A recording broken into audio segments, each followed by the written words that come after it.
میرے سائیں کی نفرت قسط نمبر 3۔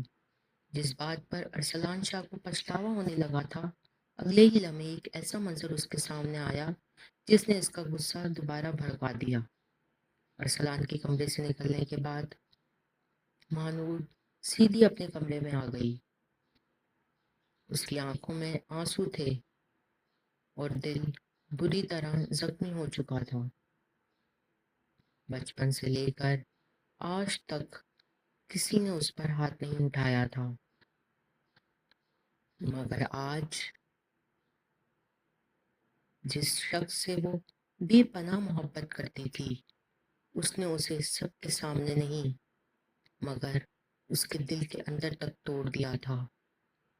مانور بستر پر بیٹھ گئی۔ ایسا لگ رہا تھا جیسے اس کی ساری خوشیاں ایک لمحے میں بکھر گئی ہوں۔ کچھ دیر بعد اس نے اپنا فون اٹھایا اور اپنی قریبی دوست عائشہ کو کال کر دی۔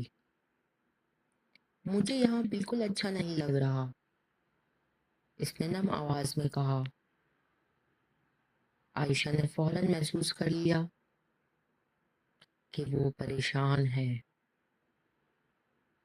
اگر دل خراب ہے تو باہر آ جاؤ، شاید تمہارا موڈ بہتر ہو جائے۔ کال ختم ہونے کے بعد مانور واش روم میں گئی۔ اس نے چہرے پر پانی کے چھینٹے مارے اور خود کو سنبھالنے کی کوشش کی۔ کچھ دیر بعد وہ تیار ہو کر نیچے آ گئی۔ ادھر ارسلان شاہ اپنے کمرے میں بے چین ٹہل رہا تھا۔ غصہ ٹھنڈا ہونے کے بعد اسے احساس ہونے لگا تھا کہ شاید اس نے حد سے زیادہ سختی کر دی تھی۔ اس کے خاندان میں عورتوں کی ہمیشہ عزت کی جاتی تھی۔